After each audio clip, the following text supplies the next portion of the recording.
All right. So we're Okay, joined again by my good friend John Erickson from Advanced Ball Striking. All right, John. great. It's good to be back. It's been a long time. Yeah. How's it out there in the West Coast? How's the golf In playing? the west of America. Yeah, weather's been great out here. Good time for golf. A lot of people are playing out here, and it's quite nice actually. Today was like 75 degrees and perfect. That's good. That's good. Beautiful. Yeah. And how's the pro? How's your site working? Is getting Site more? works perfect now after William fixed it. No problems, and it's great to have it back online again after it was down for a few years. It was really terrible. It just wasn't wasn't written in the computer code that was being accepted on new operating systems and iPhones and stuff like that. So it just kind of went away, and William Yeah. Hanna got it all back. So Cool. So yeah, have you seen any influx of new guys, new interest in old things? actually, yeah, quite a bit. I mean, we're selling brand new persimmon drivers now, which And I people never are actually thought buying that would them. happen with my name on them, which is great Oh my because God. I designed the club, and just like you'd have any designer, whether it's Tony Penna or whatever, put their name on it, and you know whose it is, and I think it's a good thing, and I'm looking at these things and approving them and making sure everyone that goes out is exactly the way it's supposed to be. So we have options. Only two colors. They're either going to be black or mahogany, and they're all coming ABS spec. So 48-degree lie angles, and then the players can pick their weights anywhere between 14 and 16 ounces. So the guys that Excellent. are on the Hogan modules and want to go after that, Mo and Hogan and George Knudson and those guys all swinging 16-ounce, 1 pound golf clubs. So we have that option. So if somebody wants to try and take that on and swing the club that these great strikers did, they have access to that now. They don't have to buy one on eBay and then drill it out and flatten it out and take the plate off and drill holes and melt lead in there and all that stuff. And these are, they're stunningly beautiful also. So that's, I guess that's kind of the old way of doing things, but I still think it's a better way to do it. It's a better golf club because you can, with a heavier club, you can keep pressure on the shaft a lot A easier. heavier club. Yeah, you So, can I feel the mean, club. you listened to that phone call where Mel Horn and Sal Monte call Hogan directly, right? And Yeah, they spec that was, out these clubs they're getting from Hogan. Now, the funny thing is in the conversation that Mel Horn, he's kind of like beating around the bush. Hogan's telling him, "Yeah, well, who's your rep?" And he's like, "Well, we don't really have a rep." Twisting him around. He, he wants to get comped on the irons. As you listen to the conversation, right? And Hogan gets the message and finally asks him for his specs. Now, uh, Melhorn is coming from the Hickory era. Melhorn's in the 20s, and I mean, this is like McDonald Smith and those guys, and early Saracen. And when he orders a driver, he says he wants a D5, right, with 2 degrees of hook. So he wants 2 degrees closed, and then he orders the irons Apex 5. mhm. So those Yeah, Apex 5s today would be like a double X or a Taurus, if they were really stiff, because the Apex 4 were very stiff shafts. And so Melhorn at that age is ordering those specs, the types of specs that you're building for your students. So there must be something to it. well, yeah. I mean, just because you're older or maybe not as strong, it doesn't change the dynamics, of the hammer, right? I mean, if you're going to hammer nails, you know, you- you're going to want a heavier hammer than if you're hammering, little, toothpicks or something. So coming into the golf ball with more mass, even if you were to hit a half shot, right, it's still going to be a different experience than if you're coming in with a light club. I mean, you could have a really heavy putter. You could have an 18-ounce putter that's 2 ounces heavier than our drivers. And I believe Lauren Roberts was a guy using an 18-ounce putter, the boss of the Moss. So a heavy club can be advantageous for short, delicate shots, also, not just power. So I think you swing the heavier club the best that you can, and you're going to be able to feel the club more. And you don't have to strike the golf ball with as much velocity as you would with a lighter club to hit it the same distance. A lighter club, just the physics of it. A lighter club, you're going to have to swing faster to propel the golf ball the same distance. A heavier club, you don't have to swing it as fast because the heavier head isn't going to decelerate as much when it hits the golf ball from those forces of impact. It's just common sense stuff. All right, give me 1 second. I got a TV going. All right. So, yeah, so I mean, the consensus is that the faster the greens, I think, the heavier the putter they use. So that way they only have to worry about the line and they know that the stroke is going to get the ball there. That's what Yeah, I've well, read. you would know better than me as far as what's going on out there in the modern game. I don't know if guys are Yeah. using heavier putters or Okay. Well, what. I'm not really sure. Um, I think heavier is just, to a point, right? To the point of diminishing returns. But, heavier clubs is, it's not the fad. Everyone's into lightweight clubs now, long and light and getting speed. But I don't think the results are that great. I don't see anybody on the tour hitting 75% of the fairways or more, I don't think. I mean, when I was playing, you had to be up in that area to win a golf tournament. If you were hitting 50% of the fairways, you're not going to make the cut, you know. And they're setting up the courses differently now. So their fairways are wider. They're cutting down trees everywhere, So this whole idea of like hit it as far as possible, get it as close to the green as possible increases your percentages that way. But I'll guarantee you that, they don't have the obstacles in the way. I mean, when I was playing, if you hit it 330 yards, but you're in the trees, in some tall grass under trees or something, I mean, that's not, I mean, that's not advantageous, right? I mean, it's obvious.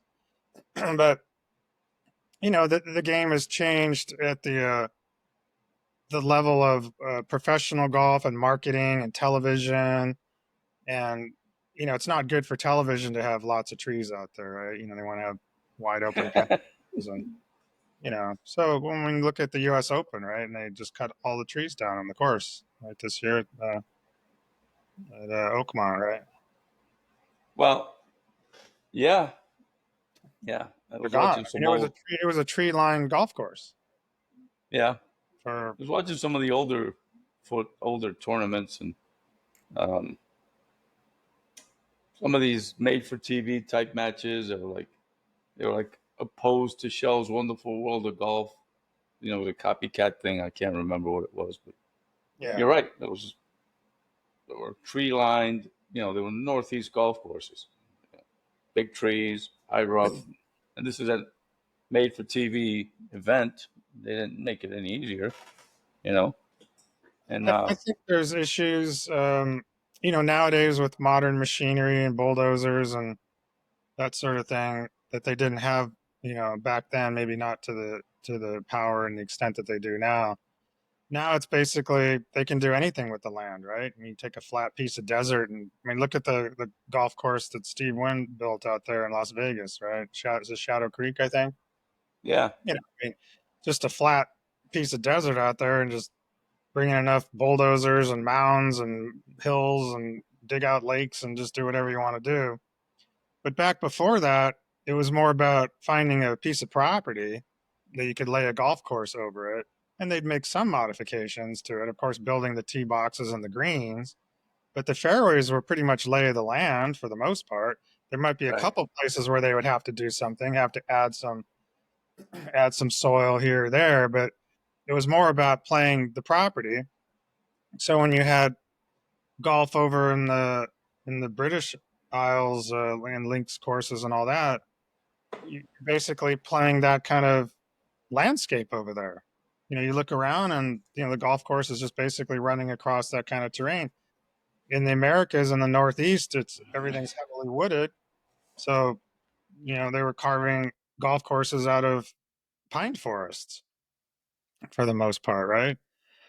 You go over and play the old courses in Hawaii and you're playing along the lava rocks and all that sort of thing, right? And I'm sure down um, in the Caribbean down there, it's coconut trees and whatever, right? I Yeah. mean, you're playing what's there. Well, I think to your point, the good architecture was taking a tract and routing it, using the lay of the land, try not to bring in any material from outside sources, right? So now you're not disturbing the flora and the fauna, so to speak, right?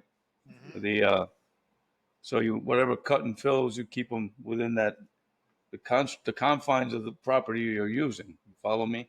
Yeah. Um, and right in Dominican Republic, for example, Teeth of the Dog was ranked top 5 worldwide for the longest.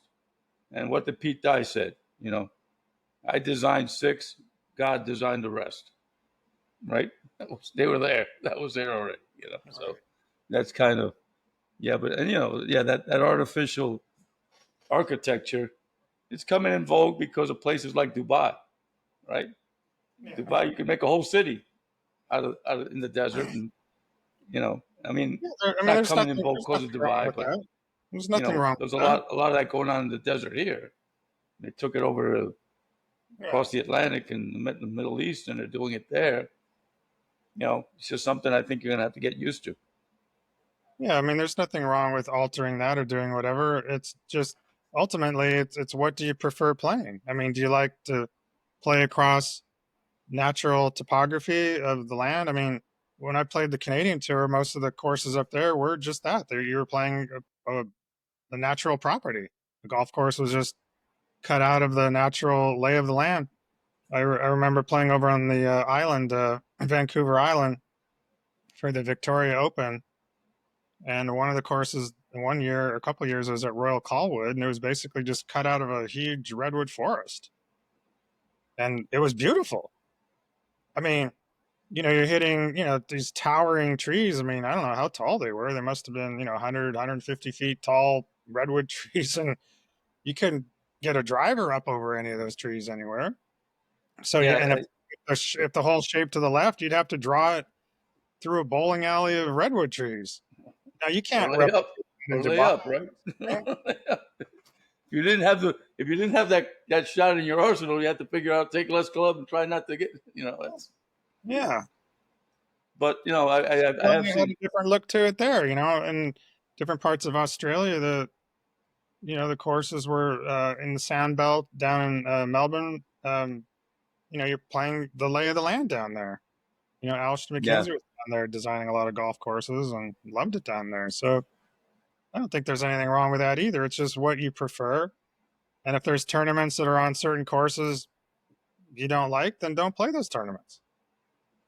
that's what If you Tiger like it, did. then go do it. He played it. He's played his schedule to the courses that suited his game. So he's got multiple wins in the same place because he knew what. Now I'm gonna take another break. I'm gonna get a headset on. Okay. All right.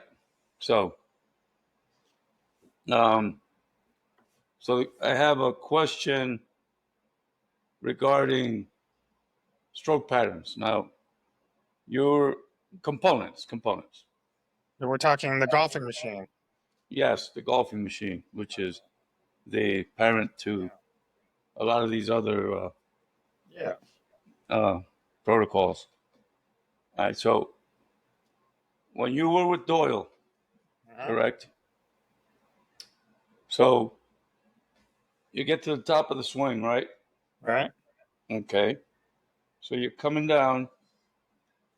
You want to accelerate that club longitudinally, correct? Right. Now, At which just to point, explain to people that don't know what that is, that's the acceleration of the shaft moving away from you. exactly, in a Right. linear fashion. Right.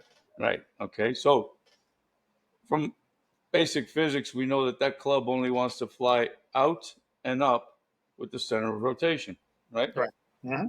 Okay. So we accelerate the club in a linear fashion. Right. We're avoiding.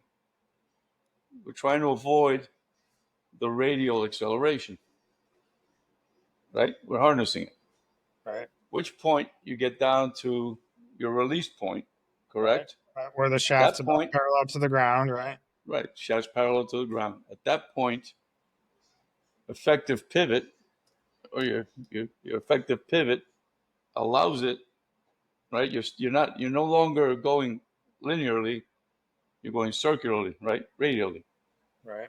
And the club flies out and you take advantage of the fly out. It's called the throw out action. Is that correct? Would that be That's right? right. Yeah. Is that how you learned it?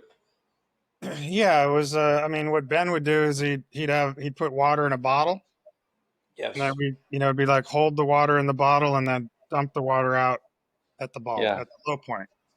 exactly. So the And that water was the water's coming, so you have like half a bottle of Evian, yeah. whatever water, right? Right. So the water's coming down, right? Down, down, down.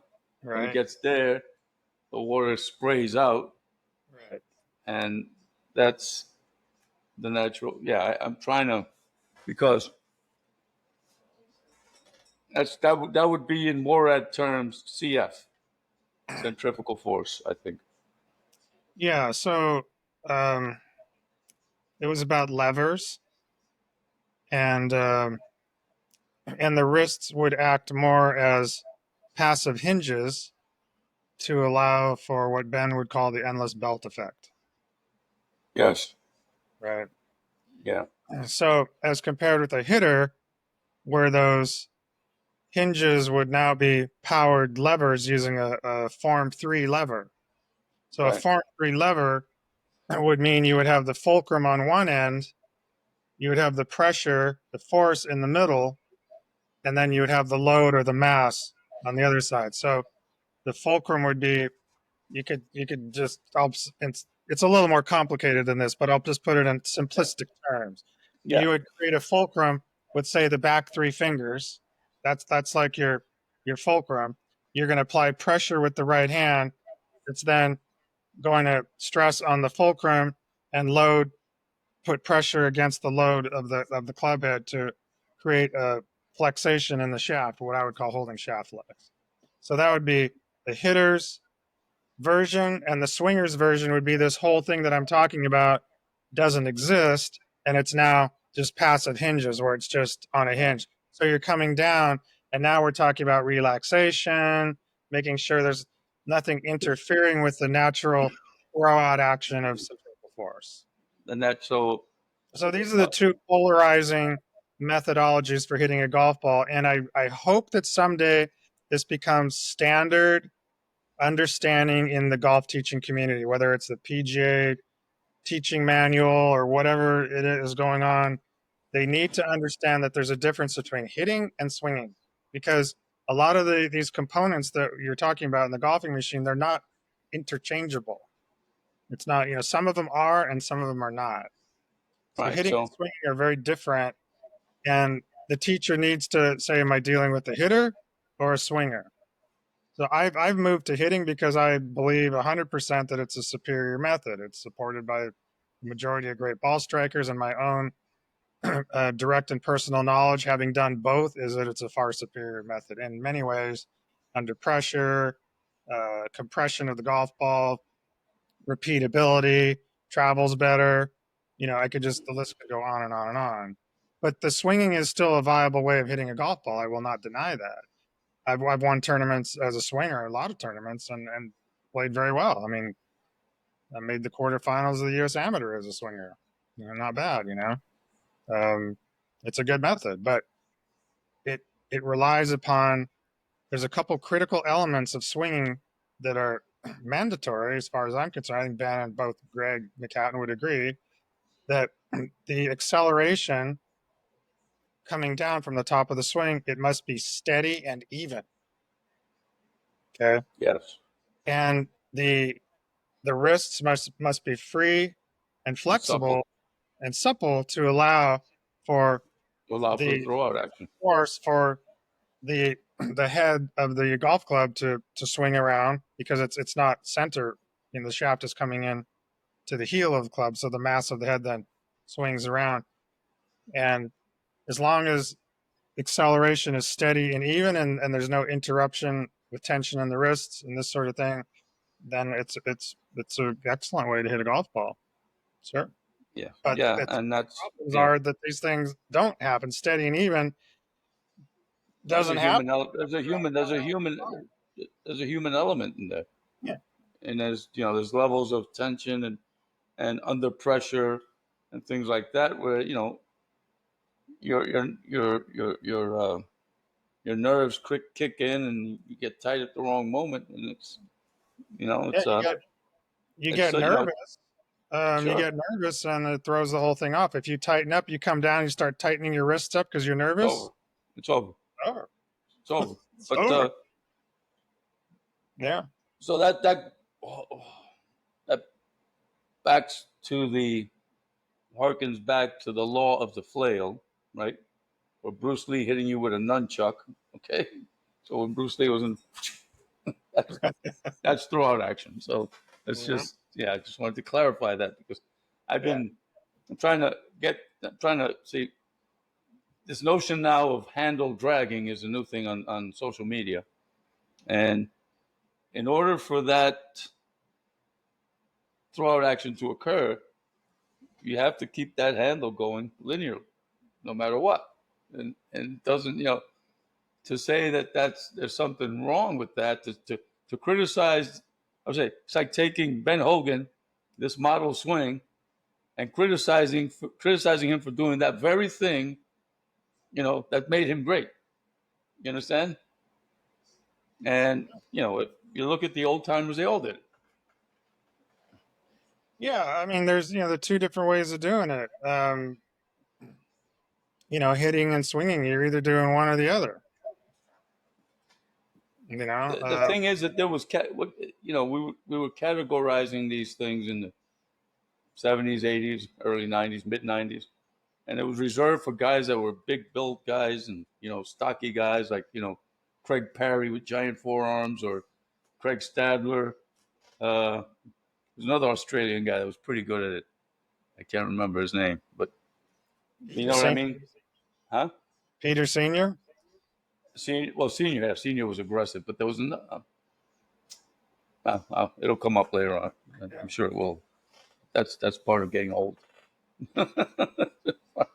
You forget you have all these things at the tip of your tongue, and you know I who it couldn't is, and you just remember. can't. It's funny you said that, because I couldn't remember one of my college friends. Today I was talking to Jesse Perryman, and was telling him a story about I was playing in the U.S. Amateur at Montclair. It was in New Jersey, and one of my roommate, college player, Tim Lost-a-Lot, played on the PGA Tour, and we were roommates, and we were out there playing the tournament. We went into the city to have dinner and go to a club or something, and our friend got mugged coming out of the club.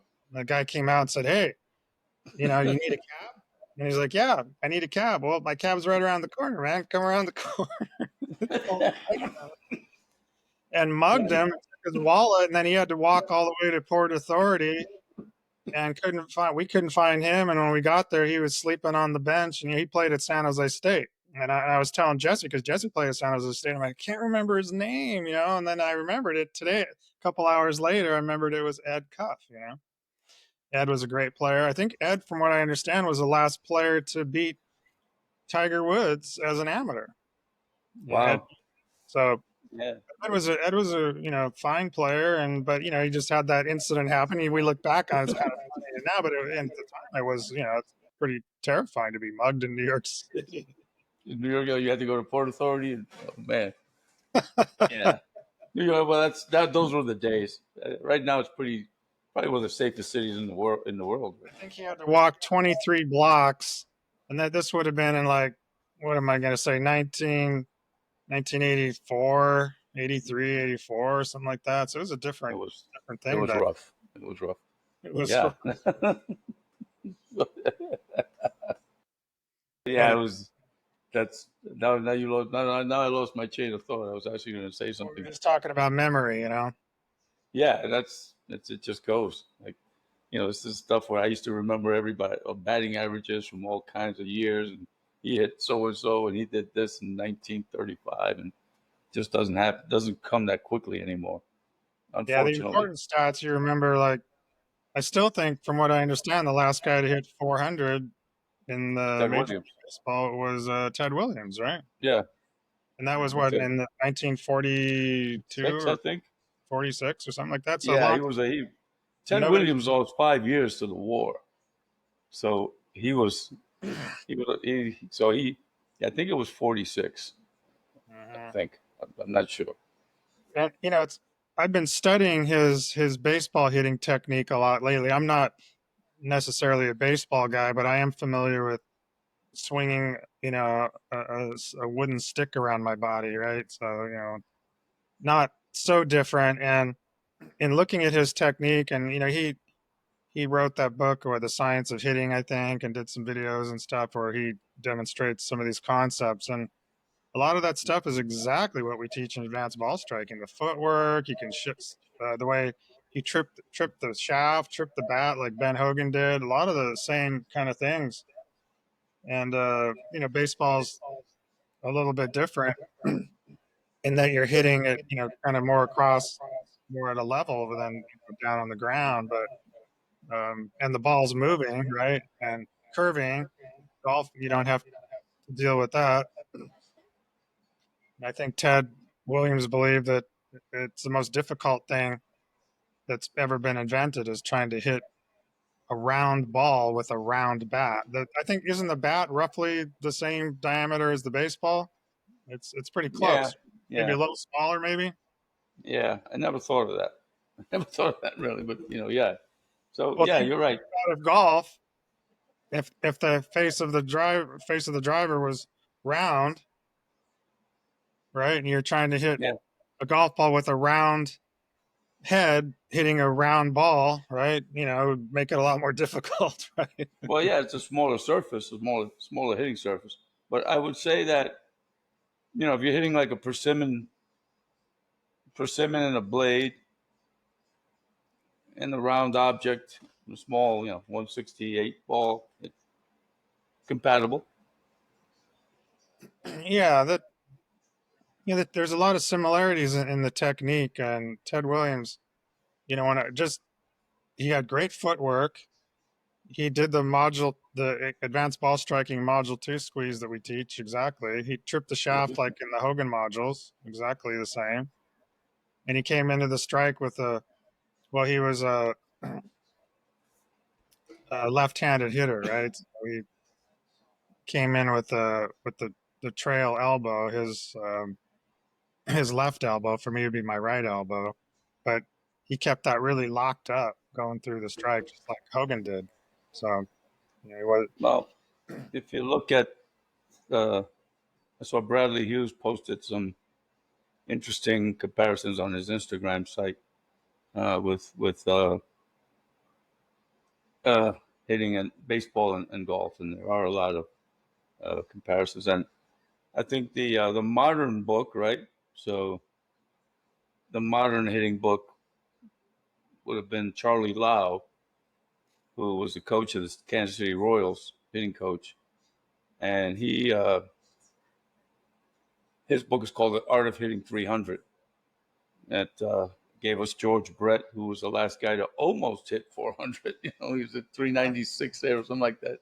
He was 400 and it involves I see a lot of players now they let go of their left arm as they're going through, so it's like an extension type thing.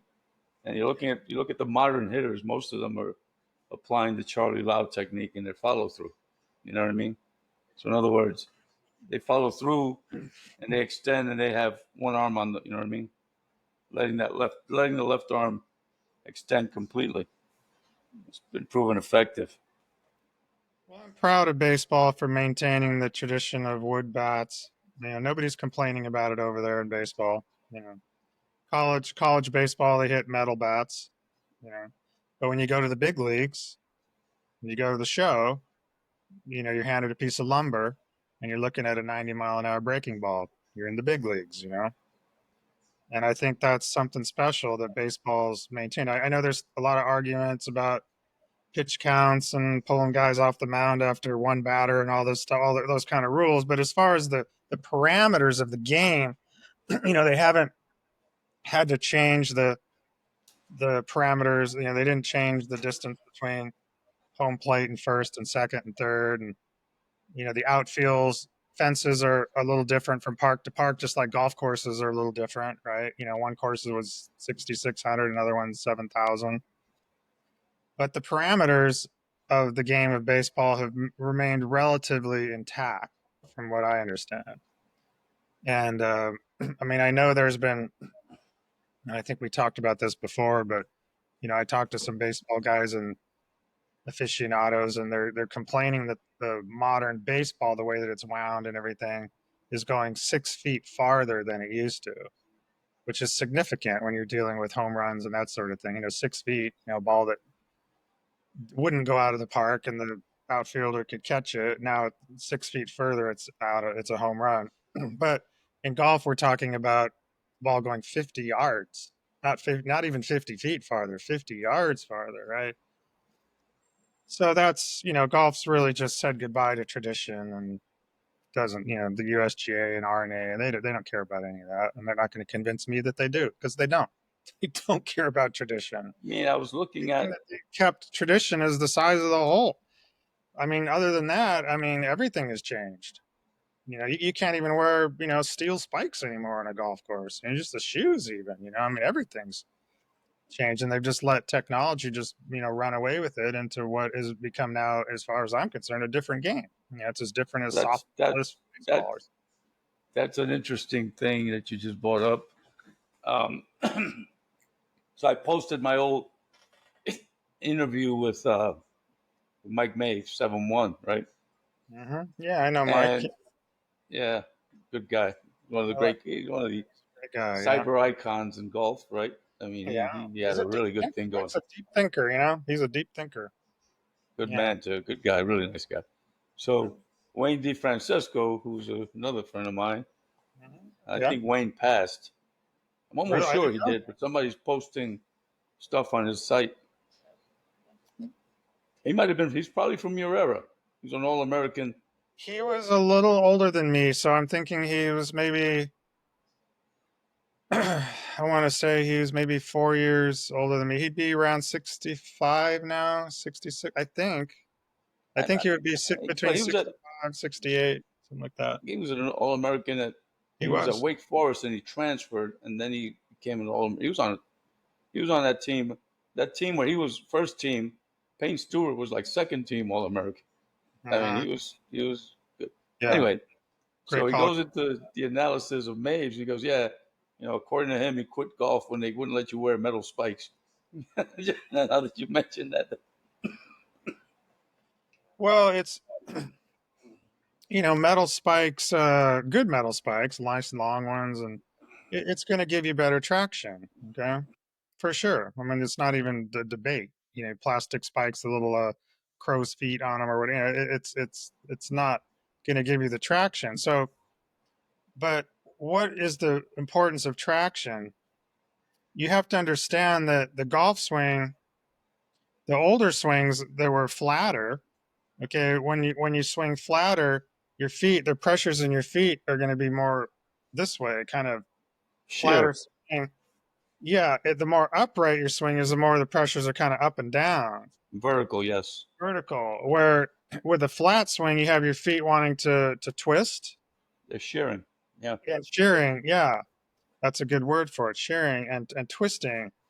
So as I've gone through the Hogan modules, and I've released that on advanced ball striking for the people who want to take that dive. that's really one of the critical things is really what's happening in the right foot, because at transition, there's a big push off the right foot to move the body laterally so that you can then save your pivot rotation. You keep your hips and shoulders closed much longer into the downswing. So then, if you have the ability to then turn those through the strike, then you have all those power sources happening through the strike, which helps you maintain and hold shaft flex through the strike, which is what Hogan did. So it's very critical that you have really good traction, particularly in the right foot. And it's not a coincidence that, Hogan put the extra spike in his shoe on his right foot, not on the left foot. So, people want to think that that wasn't the case. And you have the people that, what I don't know, they call it stack and tilt, or they're on the left foot at the top and they don't believe in transferring the weight to the right foot. Well, that's fine. I mean, I'll hit golf balls like that if I'm hitting wedges from 60 yards or something. Put your weight in your left foot, hit down on it or whatever. It's an excellent technique actually for like short irons and stuff. But you get there into your long irons and drivers and stuff like that, it's not a good technique. You need the lateral the lateral shift. All the great strikers did this. I believe that this is the rumor, is that stack and tilt is Mac O'Grady's low wedge pattern. Yeah, that sounds That would fit the yeah. description, but I guess That would sound correct it's to me. it's Yeah. functional for. I mean, people have played on tour using that stroke pattern, so it's not like it's totally, you know. No, And it's I a would imagine good that pattern for short people iron. picking up the game, you'll get them to compress the golf ball almost, immediately. Yeah. No, it's good. It's good for short irons. Sure. Yeah, Nothing wrong with it at all. Yeah. yeah, You want to come with more descending blow into it. Like yeah. that. Yeah. Yeah. Yeah. A lot of ways to do it, but it certainly isn't what Hogan did. I mean, Hogan was big full weight transfer. If you know what to look for, especially like on the downswing, you'd see that he didn't lead with his left knee. His left knee didn't like pop open. That left knee would stay kind of tucked in well into the downswing. You can see that he was pushing off his right foot, and the left knee didn't really move over to the left until it was right down into the strike, and his weight was then falling and landing on his left foot. Then the knee would flare out towards the target to catch himself, but that happened very late. Didn't have everyone Yeah. else opening up early and kicking out that knee right off the bat, and then claiming that that's what Hogan did. And it's not what Hogan did. He didn't do that.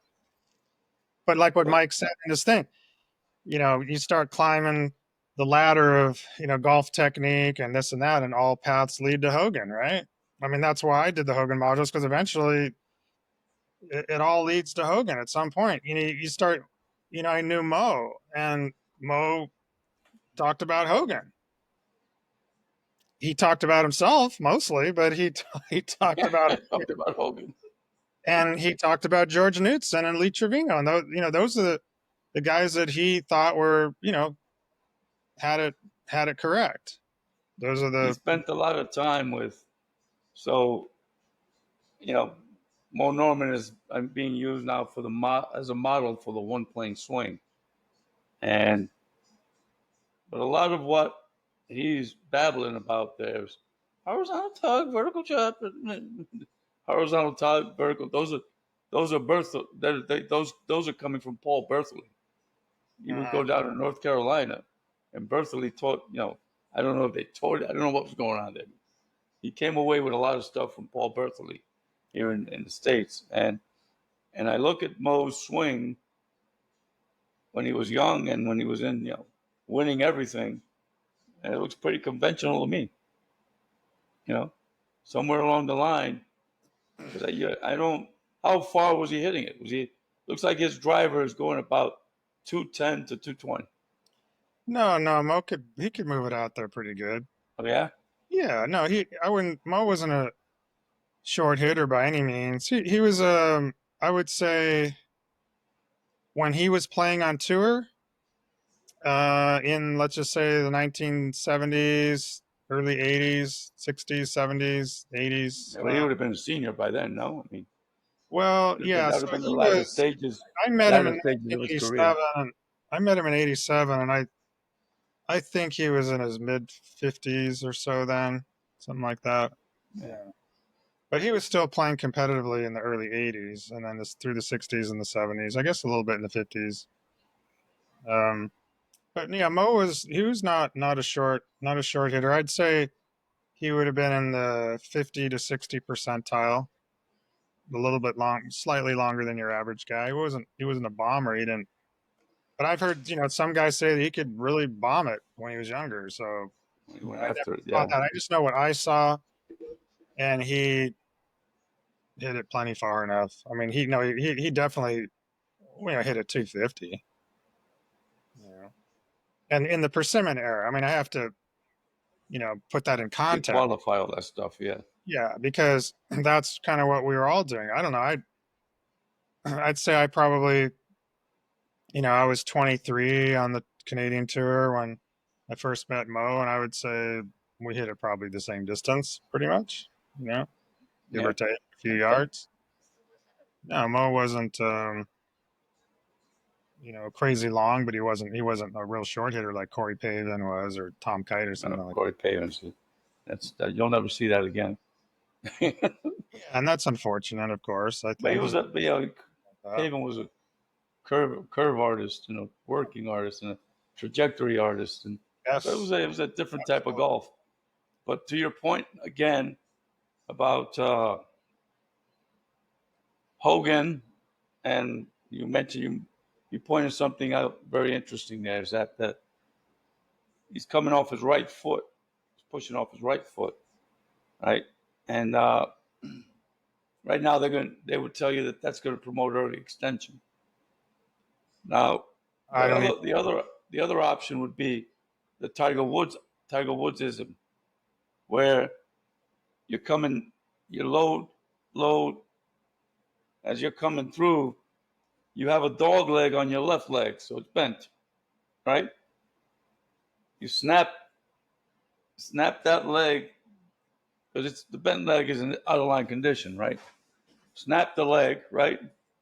Now you Mhm. have this primary lever assembly, which you call the Form 3 lever, extending completely, getting a lot of distance.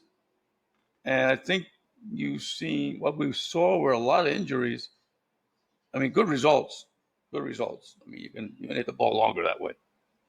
Maybe for distance, I suppose. But Yeah. so what we would call P4, the fourth parallel in the golf swing, and I'll say this again, it's different than what Max he has the in betweens, but first parallel of the backswing, the club's parallel to the ground on the backswing at the top. We'll call that parallel 2. Before impact parallel 3, through the strike parallel 4, right? So parallel 3 to parallel 4, that's advanced ball striking. That's what we focus on. What's happening through the strike? That's because that's obviously Well, what's that's critical. call the functional swing plane, and that's all that really matters, I think, That's all that matters. So you because take a pass everybody, what you're anyway. doing up here, you're not going to hit the ball here. Yeah. So, Go hit the ball in the backswing, all that. So now getting back to the leg action. So you certainly would want to have both knees flexed at P3, parallel before impact, right? You wouldn't want to have your left knee locked up at that point. No way. Not with anything. no, right. Um, now, if you look at P4, parallel past impact, well, if you look at Hogan, you're going to see that his left knee still had a lot of flexation in his left knee, okay, at P4. And Mo had even more. P4 being P4 being past impact. Yes, that parallel past impact. Okay. Okay. If you look at Hogan, you're going to see that he had flexation in his left knee at that point. Same with Mo. Same with George Knudson. Knudson finished with his left knee bent, even into his and as did Mo. So when they were completely done with their swings, their left knees were still bent. And these guys were laser straight hitters, and good distance. There's even pictures of some of the long drive guys that had the left knee still bent at finish. I think the when I was growing up, the long guy was Big Cat Williams, Evan Williams, right? Yeah. And watch his swing, and he would finish with the bent left knee. and he was the longest hitter in the world. Okay, so that went against what I was being taught with the golfing machine, at least that particular pattern that was promoted by Ben in particular, to lock up the left knee for power, right? But I think what I found is that my low point control, meaning between thin and fat shots, right? My low point control Sure. got a lot better when I stopped locking up my left knee. And I was a left knee snapper, just like, Tiger. And, I was coming out of TGM, we'll just say 1980s TGM, which was Mm-hmm. the golfing machine. Or 1980s. One swing. It was the teachers were let's teaching. let's pre-qualify this, because there's two camps. Okay, there's the guys that started with Homer and Ben, right? And there's the guys that got certified later. Okay, that so Ben Doyle taught his preferred stroke pattern, right? Right. His We preferred call pattern. we call it the West Coast pivot move, Mm-hmm. Doyle McCadden school, right? The guys Yeah. on the East Coast teach something. They teach the whole. Like Lynn Blake will try to get into all the aspects of the book and all that. I think these other guys found that the more efficient way of doing it was a complete swinging protocol. And you know, but now back to what you were saying. When you were working with Ben, right? What year would that have been? Well, it would have been 1978. Okay, 1978. Once Mm-hmm. again, keep that date in mind. These guys went to see Homer in 1982 or 83. Okay, so uh, you had already been machining for 5 years by the time these guys uh, went to see Homer. You follow me? Mm-hmm. And the book itself was in a trial and error mode because even the certification was, from what I understand, the first class they just read the book and asked each other questions, and apparently it didn't work. There's too much in there to try to spend 3 days. You know, so when the the third class I think went, it was McCadden Doyle. I mean, the McCadden, Lynn Blake, Mike Holder from Oklahoma State, Yeah. and a couple other guys. Homer said, "We're going to do this differently now. We're just going to read chapter 2."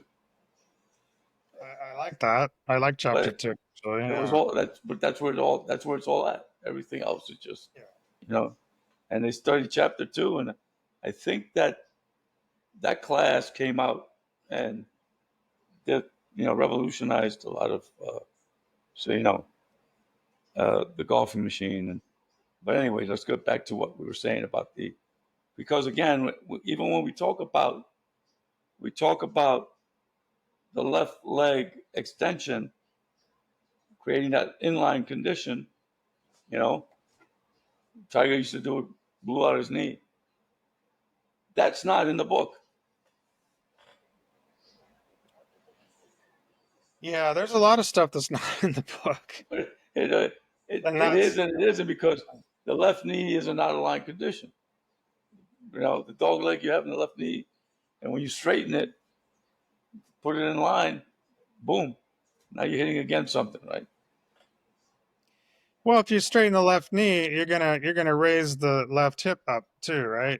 If you straighten it, Yeah, it's gonna right. So yeah, the left hip has to come up. yeah, it has to come up.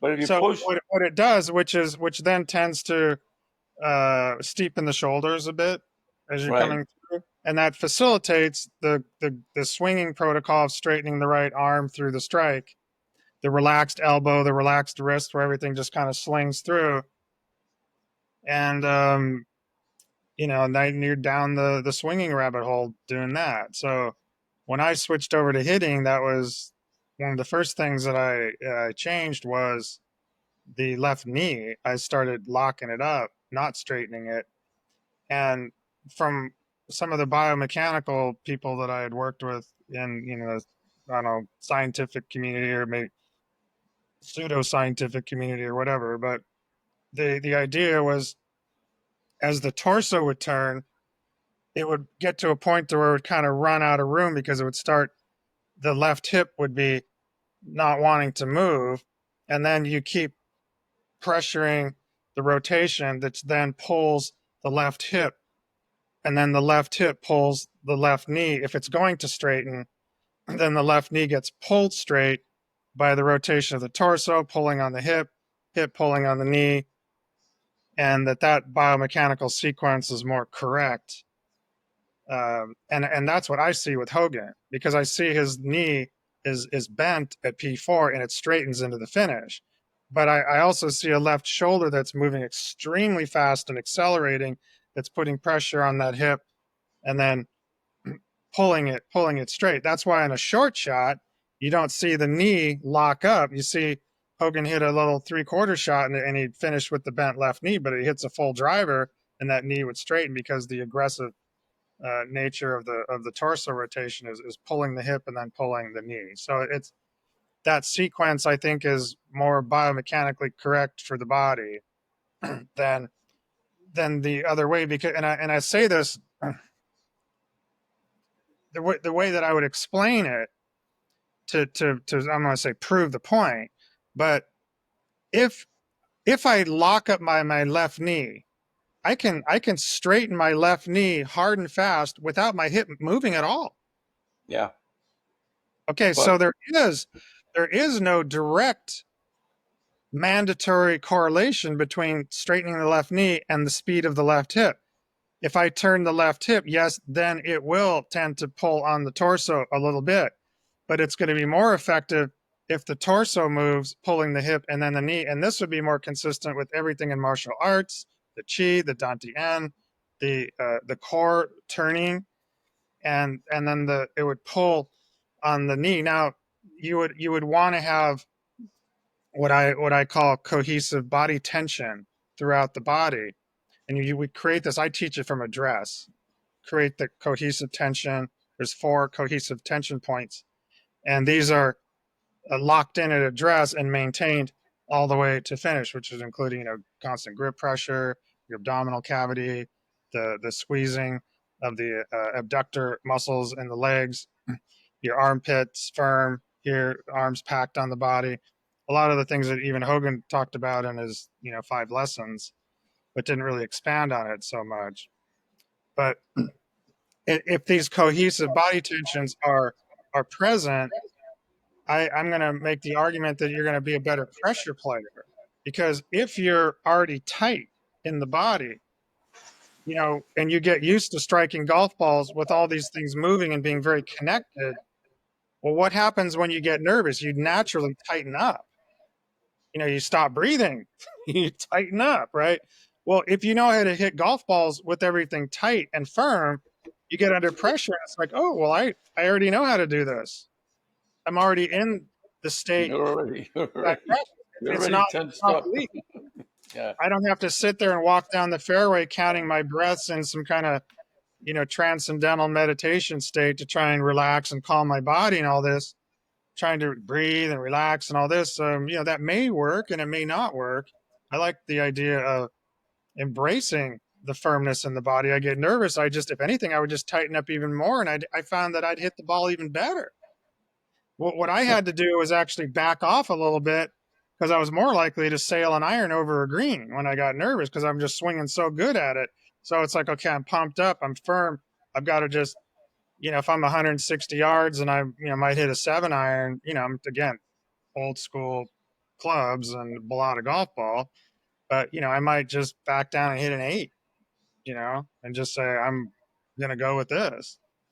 I think that holds up better under pressure because I teach advanced ball striking and I'm teaching advanced concepts like this, for Right. advanced mainly. I mean, it's good to learn things the right way the first time too, but my take and experience out there coming through TGM, I went through all that stuff. I worked with these great TGM teachers, Ben Doyle, Greg McCatton. These guys are great teachers. and there's an incredible amount of knowledge to be learned through them. Um, but when I took that out onto the tour, I was playing against guys that had no exposure to these teachers and had all kinds of crazy looking golf swings and things that just didn't make sense to any logical person. But And they I were looked eating your candy, and they were, they were, at take, this they were guy. taking your and they were taking your lunch money. You could figure it out. Absolutely. I mean, there was a guy down in Florida. He would play that JC Goosey Space Coast tour. The younger people wouldn't know about this, but the older guys would. That mini tour down there was a Florida mini tour. You could make some pretty decent money down there. Go down there for the summer and play, and you Hmm. could easily go down there and make 50, Yeah, 60 grand. I Or remember that. Sure. so back then that was very spendable. I'd buy you a ticket to Australia and set you up on the tour down there or something. But there was a guy that was one of the top guys down there, and he had the craziest looking golf swing you've ever seen. I mean, he had this grip. It was like double strong. He took it back about hip high, just ripped through it. His head just dropped way down. And crazy looking finish.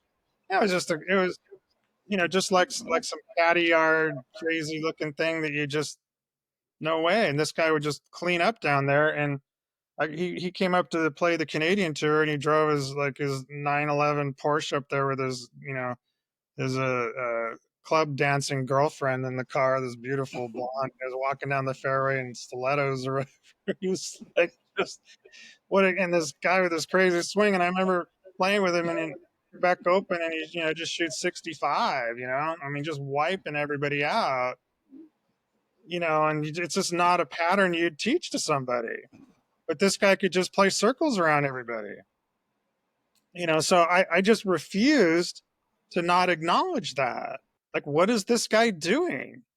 And what is this guy doing over here? This other guy with his crazy swing. And then there's some guy with a long flowing swing, a John Daly kind of a thing going way down. It's not textbook, right? Nobody teaches that, right? But here you have all these just great players, but what are they doing from P3 to P4? What's happening there? How they get there? They take it outside, they take it inside, they can helicopter loop it at the top, they bring it down, they get on the 430 line, and right, holding shaft flex through the strike.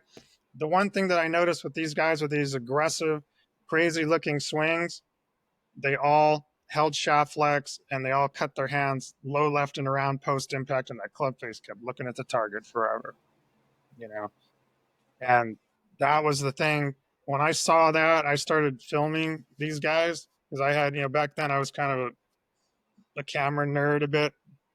I had I forget, it was a Sony CCD V101. I think it was 10,000 shutter frames per second. It was a pretty expensive camera, and I pulled up some money to buy one of those things, and I'd use it on myself, but I'd use it on other players. Like one of my favorite things to do was I'd start hitting balls right in front of a guy that I wanted to film. Like he'd be behind me, and I'd have my camera as if I was filming myself, and then I'd have the red light on, and when I was hitting, and then I'd walk over to the camera and I'd put a little piece of tape or a piece of gum or something over the red light so they couldn't see that it was on.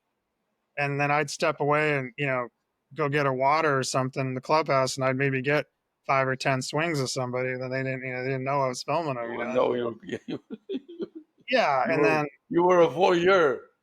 that's right, all foyer, right. So, Yeah. but, I don't know if you can go to jail for that or whatever. Probably the USJ Taking jail. their swings. Yes. But yeah, but I did. I learned a lot from that and studying those, and 10,000 shutter frames. You could see exactly what the shaft was doing through the strike.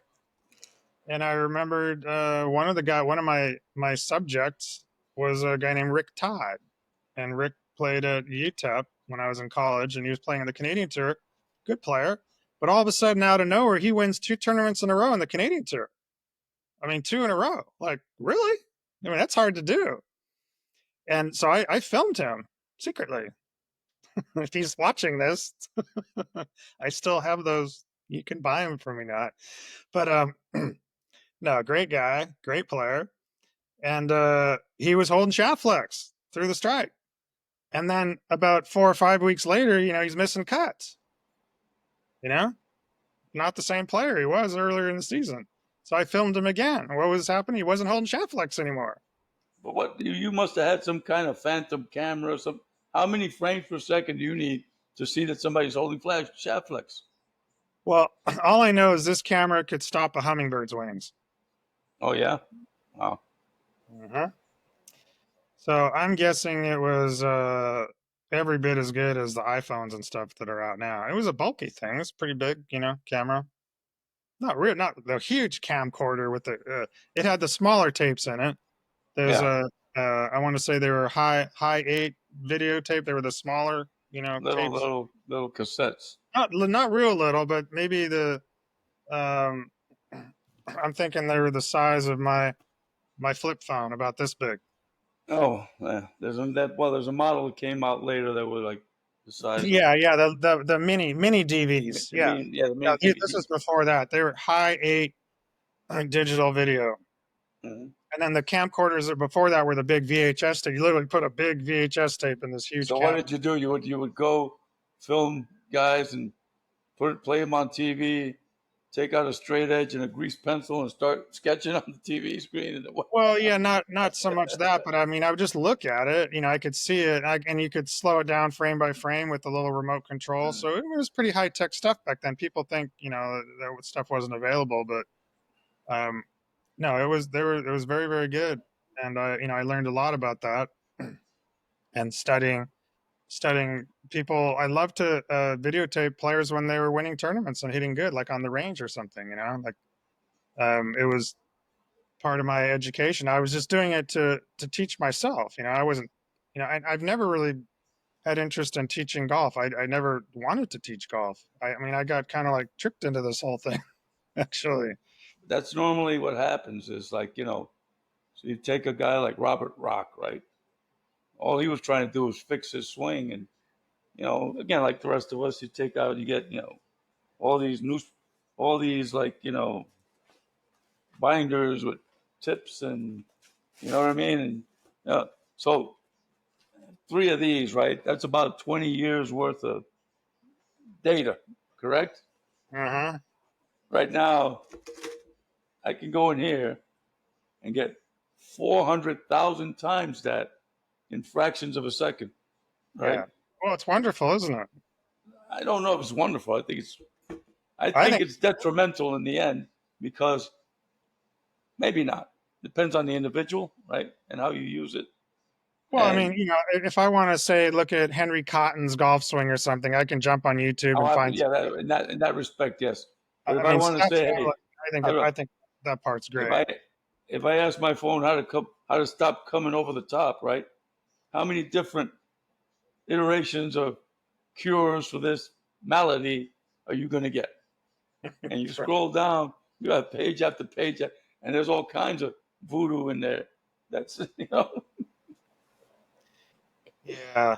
Well, it's been a real quest for people and teachers and to try and figure these things out. I just tried to fix my own swing, and that was it. And and it works, right? that But yeah, question: yeah, it made it when you finally figured it out, why didn't you continue? couldn't putt good Couldn't enough. putt.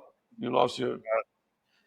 I think knowing what I know now, I understand it, but I didn't know what I needed to know back then. Um, putting was basically when I was playing, it was two different games. There was the game from the tee to the green, and then there was the game on the green. So it's kind of like you're using these golf clubs that are heavy, stiff shafts, flat angles, all this sort of thing to get to the green. And then when you get to the green, your caddy hands you this lightweight, whippy shafted club with a squared grip on it, and it's upright, and it has nothing to do with what got me here. I mean, it's the farthest thing from my driver or one iron, right? It has nothing, or a heavy wedge, or it has nothing to do with that. So now I have this very foreign thing in my hands that now what I was trying to work on at the time was, keeping the face square, kind of square kind of thing. I saw some guys putting really good doing that, so I thought, well, maybe I'll try that. The Peltz track and all that stuff. Scott Verplank was square, and all that. Um, yeah, I did. I just didn't.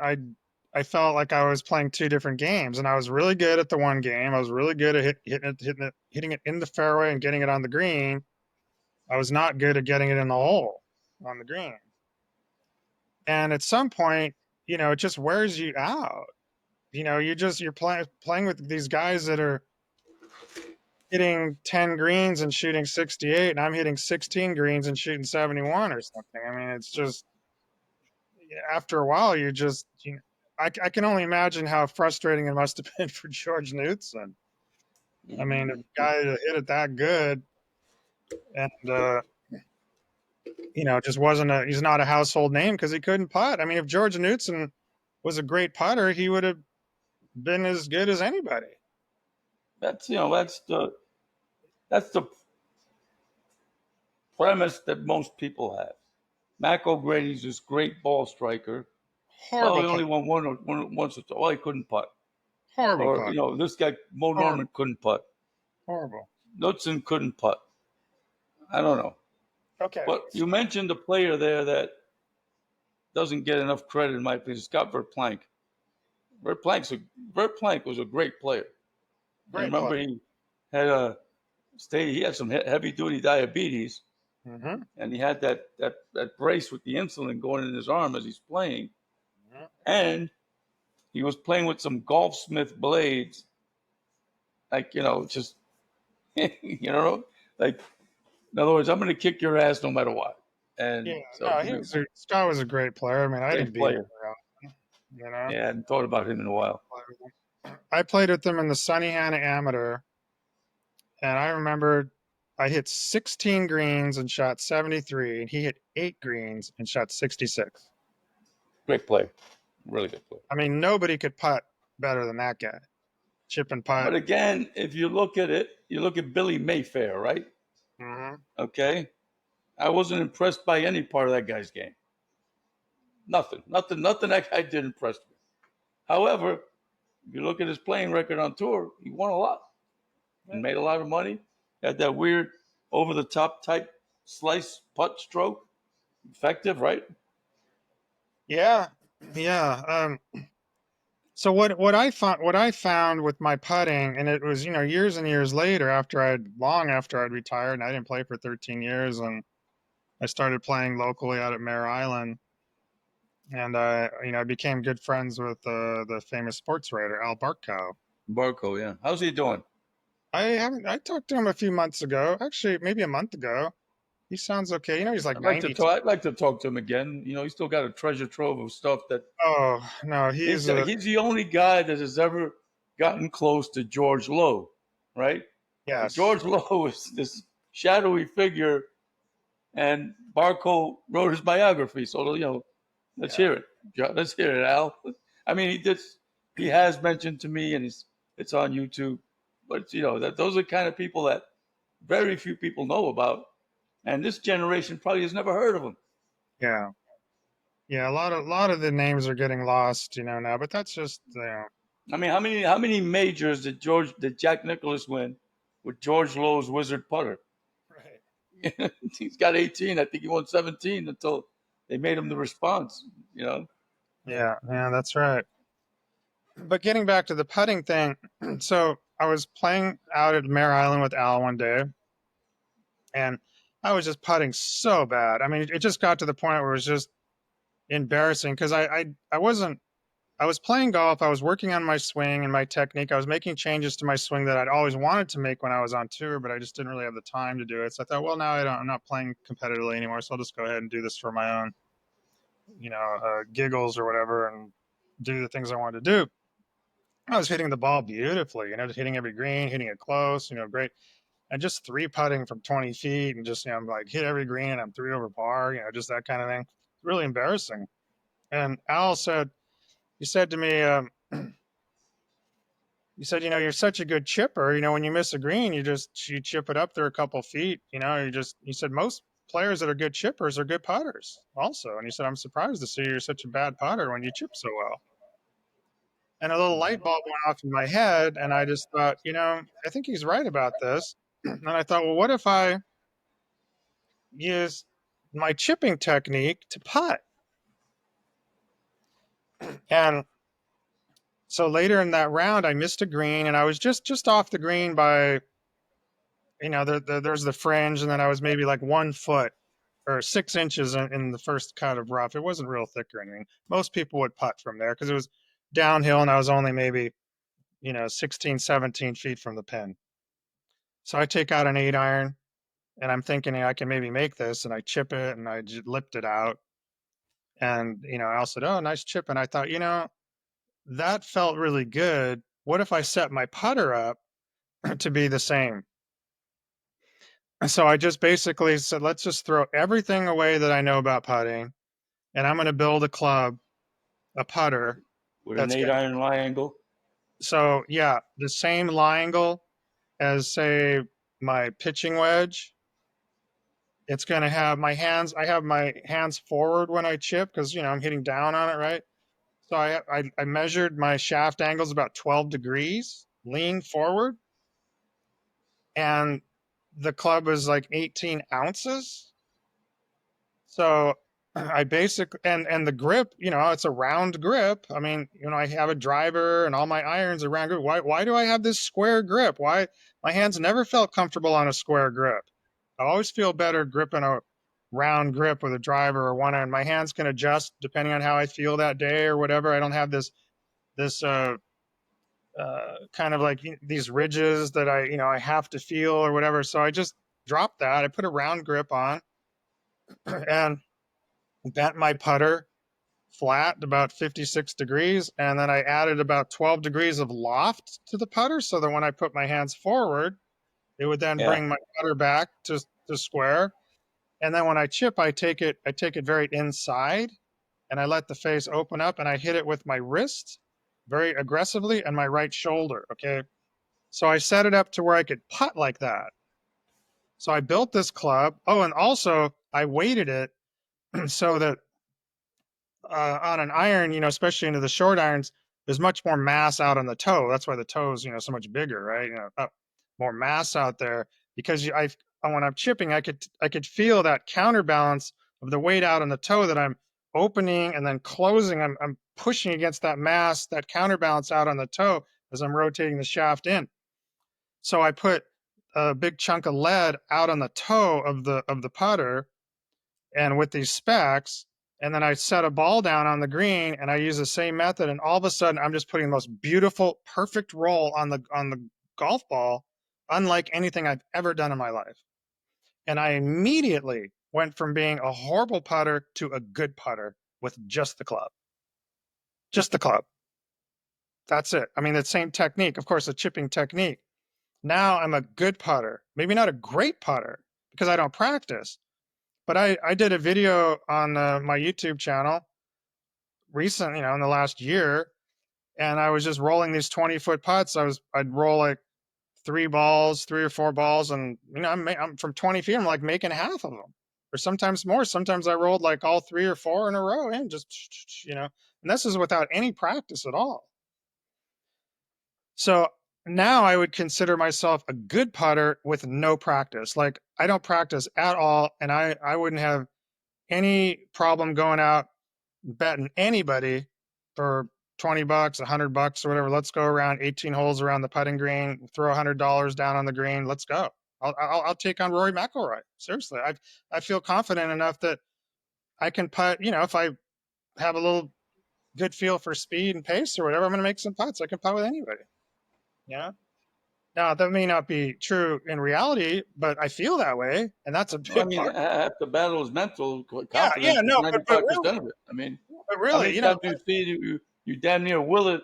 I was playing today, and I hit some weird thing, and I don't know what I did at the last minute.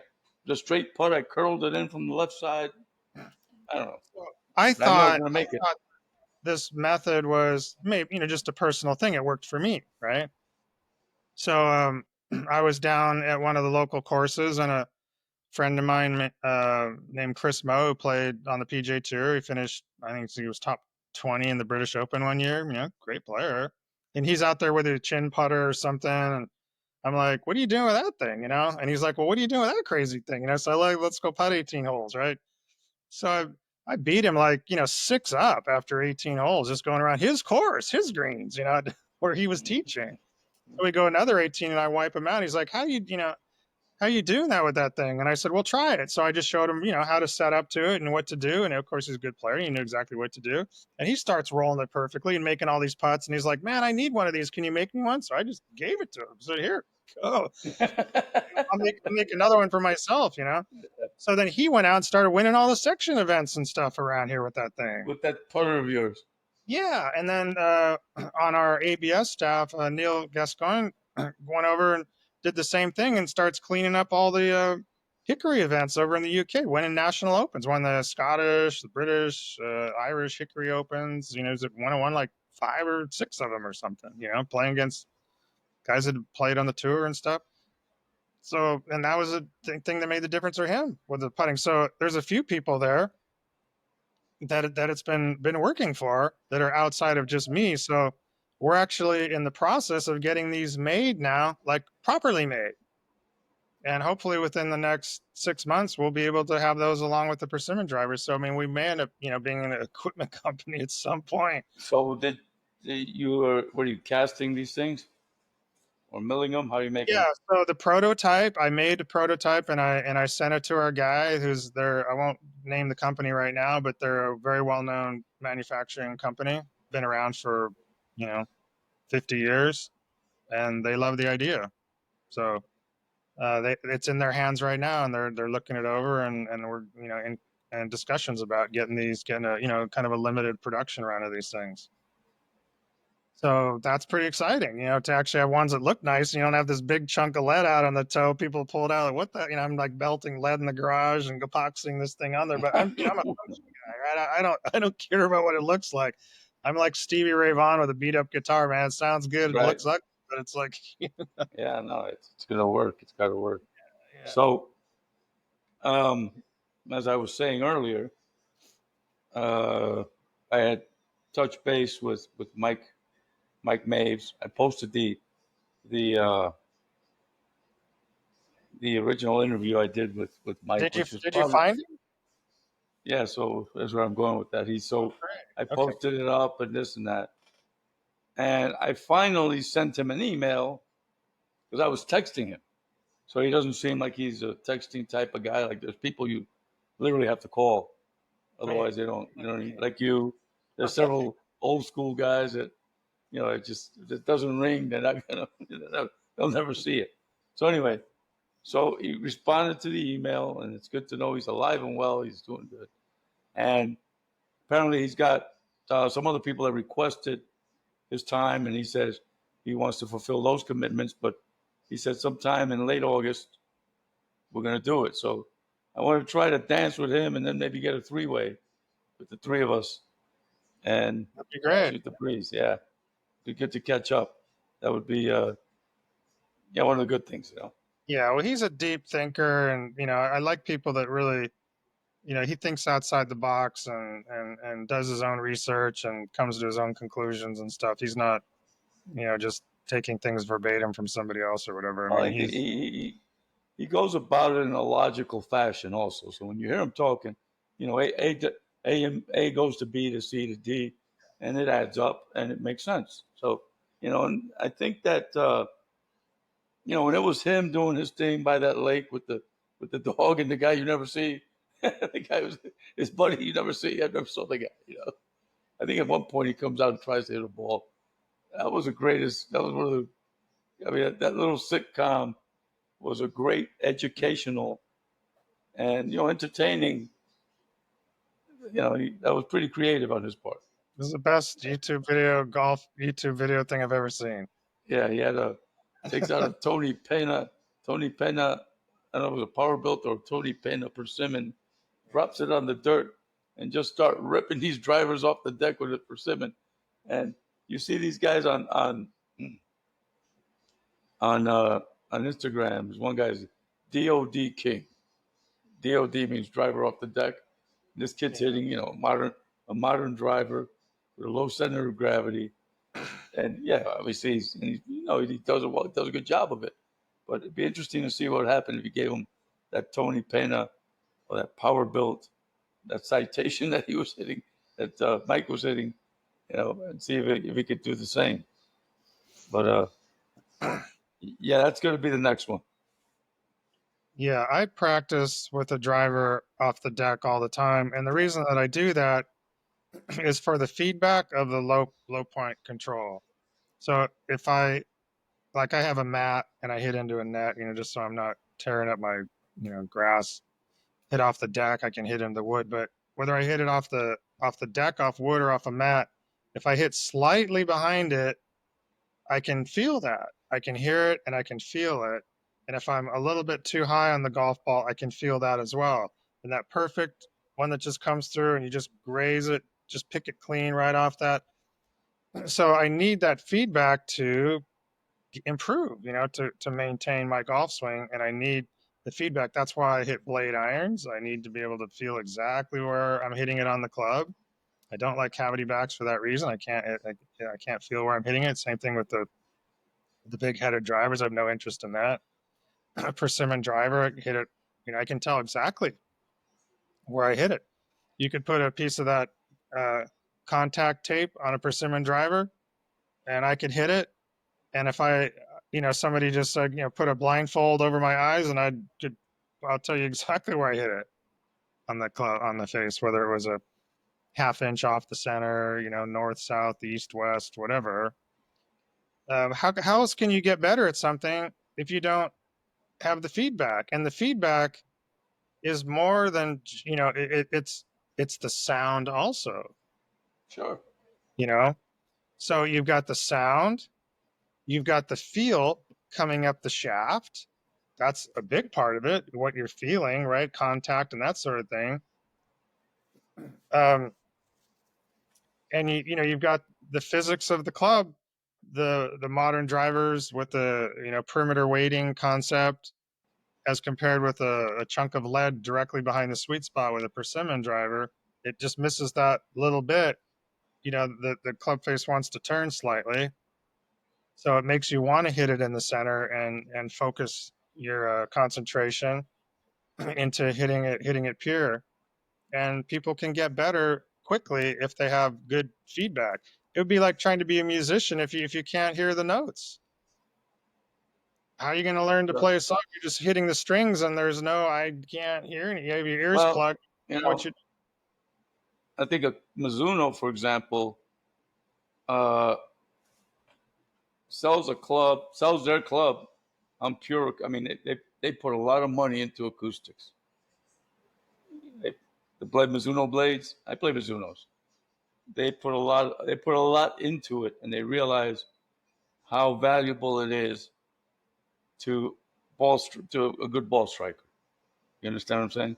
Yes. Even the drivers these days, since they're made out of steel and whatever materials, sound like there's some of them that sound really like some of the pings sound like really canny, like whoa, whoa, whoa, whoa. It's not that soothing to the ear. The ball takes off. Now, I'm not saying it affects the performance, but visual, audio, I think that all plays a role in how you feel about your own strike. I think. Well, and the feedback too, and I think another thing that this is deep dive stuff, but the sound of a ball coming off the club, is it a good sound to you? Because if Right. is it music? I mean, literally, is it music to your ears? If that perfectly flushed one iron or persimmon driver, and it just has that great sound to it, makes you want to come back and experience that again. Makes you want to pull another ball and do it again. Makes you want to go play another round of golf. On that certain hole, you just hit that perfect drive and it sounds good. I think people are not talking about that, the sound. And that's one of the things that I find that I don't enjoy playing golf with people that are hitting frying pan drivers with plastic golf balls. It sounds terrible to me the whole round, I'm hearing this high pitched, screechy. It's like playing me on the or to my ears. It sounds awful. It's just like, ding, just ding. It's like, it's really bad because, I grew up playing, balada off persimmon, right? So, in fact, in the interview you did with Mike, Mike Miggs, he talked about that that the sound of the balada golf ball with the rubber, it was a rubber Click. ball, and it had like a fizz, like a fizz, Yeah. Well, yeah. the balada, you could hear it. You can hear the modern ones, but the balada, when you compressed it, if you were standing near somebody who hit the ball well, you could hear it like marshmallow, right? Deform, and then when it reformed, you could hear it like wow. Yeah, it's like a fizzing sound, like you're, Yeah, yeah. yeah, it Like is, and 5, 10 feet right after impact, as it starts sailing, you could hear it. Yeah, it's a beautiful sound. And when I say a deep dive thing, I really think that that's true because that is a very important aspect of ball striking, to yeah. have that great sound as feedback that comes to your ear. I just watched a video recently, getting a little bit off topic just for a second, but there's a guy was talking about the famous Stradivarius violins, right? Right. Okay, and this guy's like, they've studied it scientifically. They know exactly how these things were made. They know the depth of the wood. I mean, the thickness of the wood everywhere, the dimensions. They know what trees they came from, what forests they came from, how they were cut, where the grain is exactly. They have everything down. But the one thing that they can't figure out, even with all the modern science, is the consistency or the makeup of the varnish. Mm. The varnish that went over it would, it's like a secret sauce. And what it would did is it would crack, but like microscopically it would crack. And what it did is, as the violin would vibrate, it took out certain high frequencies that were irritating to people, like Mm. violin. If you've ever heard someone play a violin and they don't play very well, it's it's really harsh, right, to the ears. And the Stradivarius violin had a smoothness in the sound that they figured out. Now it's not just the wood or the design of it, because they can replicate that exactly, but they can't get the varnish that splits into a million little cracks that you can't see. It looks polished, but they look at it through a microscope, they can see that it's all cracked and broken up, and that they found that is what determines that great sound of the violin. And why are great musicians then attracted to that violin? Because it sounds great, right? If you have a They have to Stradivarius hear. that sounds great, maybe you want to practice more.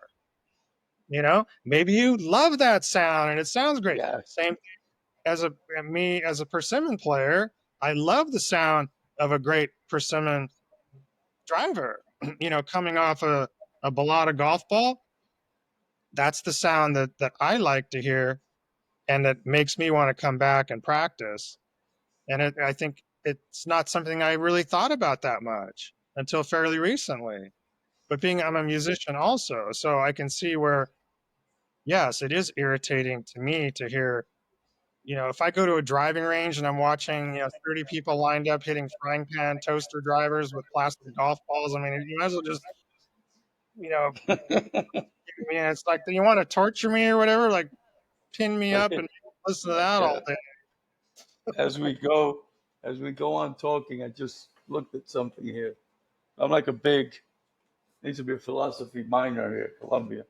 So I have like these, Nietzsche, right? Nietzsche. All So right. this is one of his phrases. And those who were seen dancing were thought to be insane by those who could not hear the music. So when you talk about deep thinking stuff, you're talking about something that most guys would say you're crazy, right? But it's a Like real I, reality to me. I took my putter, I had an Odyssey putter, and I took it down to these guys at Club Champion. I took it down to a couple of guys, right? Now I know when a putter face is closed, close to my eyes. All my putters are answer heads, ping answer. You ate the Dale head. Whether it's a Scotty, whether it's an Odyssey, whether it's a Toulon, it's all going to be the answer one head. So I'm sitting with this thing, and there's no way I can get myself square to the line. So I wind up flipping the grip, opening it up to try to get the club face square. Then it dawned on me this thing has too much shaft lean built in, right? So if I hold it with the shaft lean angle, it sits flat, right?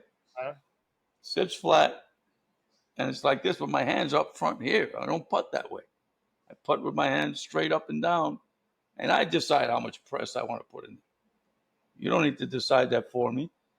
And that's what I see. And then I talked to a kid, this Weston Ma, who makes designs putters and does things. He said, no, at the base, there has to be sole draft, about 2 degrees of sole draft. So the putter doesn't sit flat.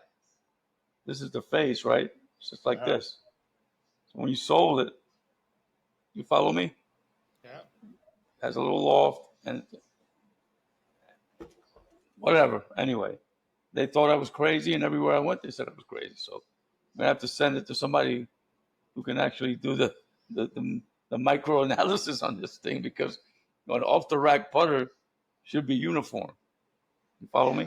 And if you're used to a certain thing, you know, like Tiger with I'm not trying to compare myself with Tiger, but Tiger found all these nuances in the equipment they would give him. And as a kid's been hitting balls since he was 2 years old, right? He knows what's right and what's wrong, and he doesn't need a machine to tell him. Right. But I want to close on this. So, other than Bobby Clampett, right? You've probably been you're number 2 in the hierarchy chronologically of the golf machine, or was it that guy Steve that showed up that time? Yeah, I don't know. I mean, Clampett obviously was the the He was guy the first guy.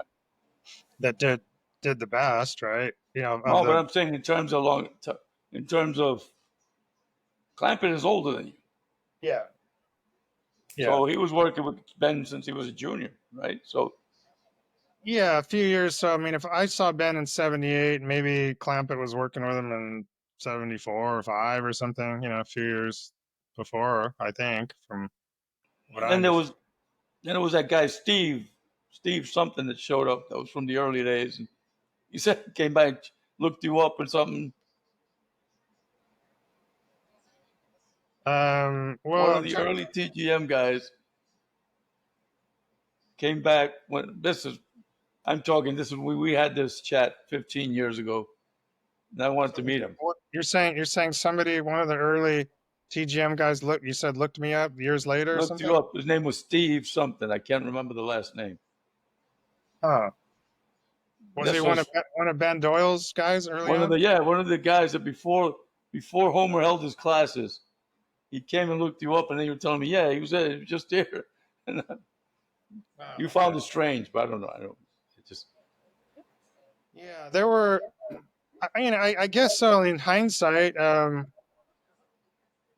people had varying degrees of exposure to Ben Doyle, right? I mean, some of the Oklahoma State guys would, I think Mike Holder flew Ben Doyle out to work out in Stillwater, and he'd work with, some of those guys, whether it was Bob Tway, Willie Wood, Yo Kill Boys, huh? Tracy Phillips, these guys are on the team.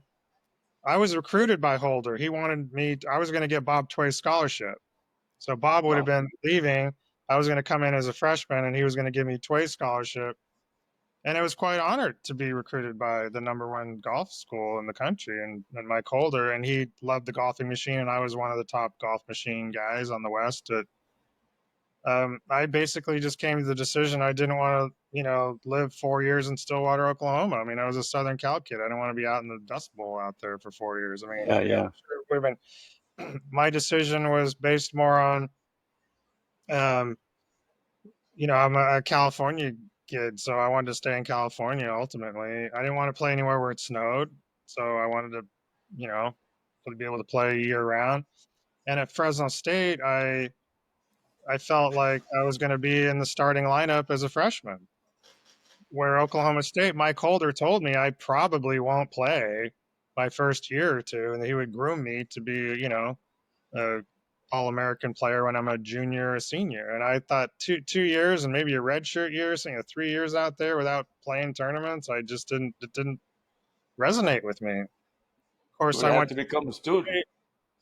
I went to Fresno State and it was close to Bend. I was only 3 hour drive over to Monterey, so if I needed a tune up or whatever, I could buzz over there. I was a lot closer than Los Angeles, where LA area where I was living as a junior.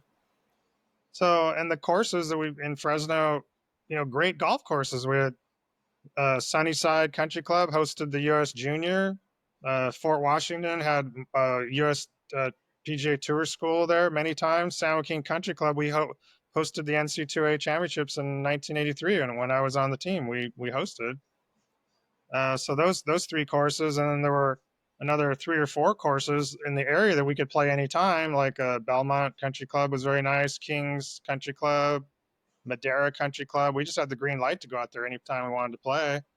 So I loved the variety of the courses. I loved the courses. It was far enough away from home that I was away from home, but I was closer to Ben Doyle. And my roommate, my best friend at the time, or one of my best friends, his name was Doug Harper, who was a All-American, I think a two-time All-American at Fresno State, and went on to went on the senior PGA Tour years later under a different name.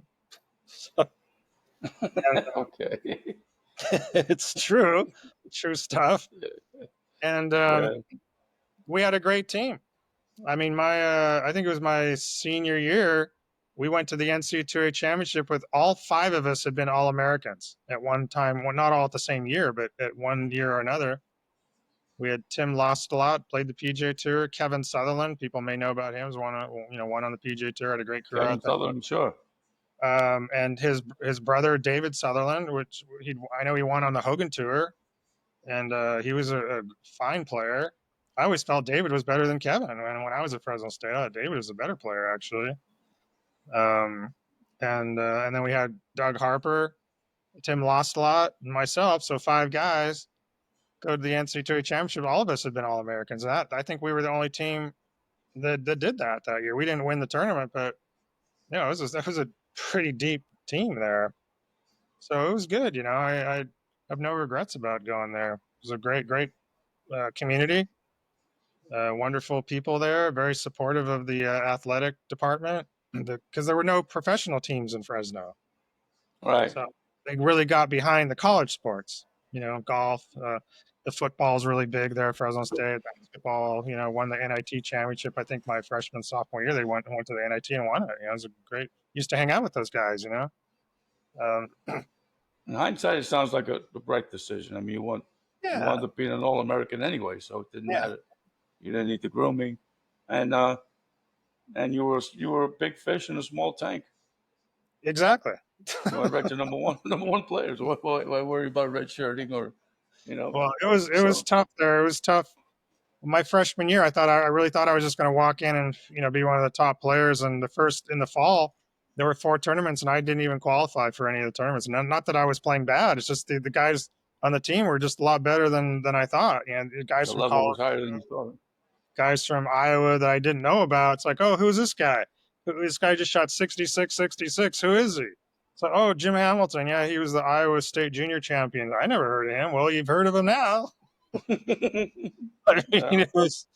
we had some guys that were great players that just, I didn't even qualify. And then the very first tournament that I got in, and we had some of the qualifying rounds were in Monterey.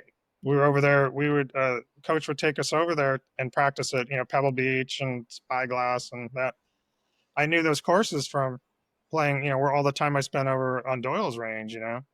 So I'd go out and play, all those different courses over there. I knew those courses, and then I won the qualifier in the spring. I mean, for the winter season, got in my very first college tournament, and I finished third place in the tournament, paired in the last round with Corey Pavin, and Greg Twiggs from San Diego State. And I was on, and I finished third. And then I think Coach Watney realized, oh, John's like, he's a tournament player. You know, these other guys are good at the qualifying back home, but then they get in the tournament, they shoot 75 or 80. Weren't ready for prime time. They didn't, they couldn't make it to the tournaments, but I was a, good seasoned junior player with a lot of success, and tournaments were, I felt comfortable in tournaments. I always had the competitive desire to succeed and to do well. And I remembered that I just went from not being on the team to all of a sudden, finishing third place in my first tournament. And the next tournament we're playing was Guadalajara, Mexico, Oklahoma State's tournament. And they would have it down in Guadalajara. And I remember because I was playing number one man on the team, and I got paired with Mark Brooks. So now, I'm playing against him, went on to win the PGA Championship. I mean, Mark Brooks is a great college player. And all of a sudden I started to realize, hey, I can play with these guys. And then the confidence starts to build. Yeah. Absolutely. It's important to get in tournaments and play and have success. And then your confidence builds. Because like you said, how much of it is just mental? Yeah. Just believing you can do it, and if you don't get the opportunity to even coming close and failing, you know what I mean? What's that? Even coming close and failing. Yeah. In other words, take you Mark Brooks and he beats you by one, whatever. And you say, okay, I can dance with this guy, right? Yeah, we had the Fresno State. Fresno State had a tournament before the NCAA championships, and all the big schools came out because they wanted to, it was at San Joaquin where we're going to have the NCAA championships. And in the final round, I got paired with Mark Brooks again, and Brandel Chambly, who everybody knows, right? Yeah. And I went on and waxed him. I beat both those guys. Yeah.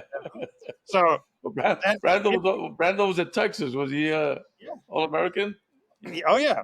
I think he was, right? Yeah, and Mark Brooks, Houston, I think, right? Wasn't he Houston? I think. I don't know. No, Mark Brooks. No, he was Texas. Yeah, it was the Longhorns, right? Texas Longhorns. Yeah. And Brandel was, I forget where was he at Texas also, or was he at? Yeah, he's at Texas. Texas. Yeah. Okay. Yeah. So he played in Texas. I don't think he's from Texas. Yeah, but I got exposed to that and to realize I can beat these guys. Of course, I'm on the home court, right? I knew the course, so I certainly wasn't an advantage. You had the home field advantage, sure. Yeah, I did, but just the fact that these were big names, and that helped propel me to, I went on and won the conference championship, and then, I made the quarterfinals of U.S. Amateur, and just all that stuff. But I was 19 years old. I was just a kid, just a little puppy, And that's why, that arrogance stays with you even to today. I still feel like I can beat people. Yeah, it's arrogance, it's confidence, whatever you want to call it. But it's a different feeling to walking up on the first tee, feeling like you don't belong. You understand? Yeah. You don't want that feeling. We're going to wind it up here. But I'm going to find that guy Steve's last name. Yeah, I want to know who that is. Yeah, so it's one of these like British movie type last names. I'm going to go back in my emails and see if I can find his last name.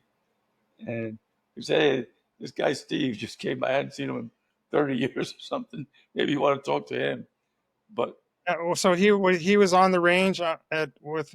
Somehow, you guys. Well, at that time, he goes back to your early days. He was a golfing machine guy, but he took a different path. And then he shows up to you somewhere out. I don't know where you guys met. And then you mentioned him to me. Oh, okay. Well, I'm sure if you're, I'm just, we're getting old, right? Probably one of the old emails, man. I don't know. These little details that come back to mind that were comical. Anyway, so John, it's been a pleasure as always. It's always fun. It's always good. We just let it roll. We never have anything specific we're going to talk about. Almost went 2 hours on that one. Wow. You can edit it down to the best 5 minutes or whatever you want. We'll just chop it up into 2 parts. I tell you, you get a lot of generic traction. Must be all the ABS guys. Yeah, There's a well, lot you of you. got a nice You got, community of ABSers, and everybody's, I think that once somebody listens to this kind of stuff and that if they're into it, they look for it. yeah, It's just like everything else. All yeah. right. Okay, All Ralph. right, John. We'll see you soon. Great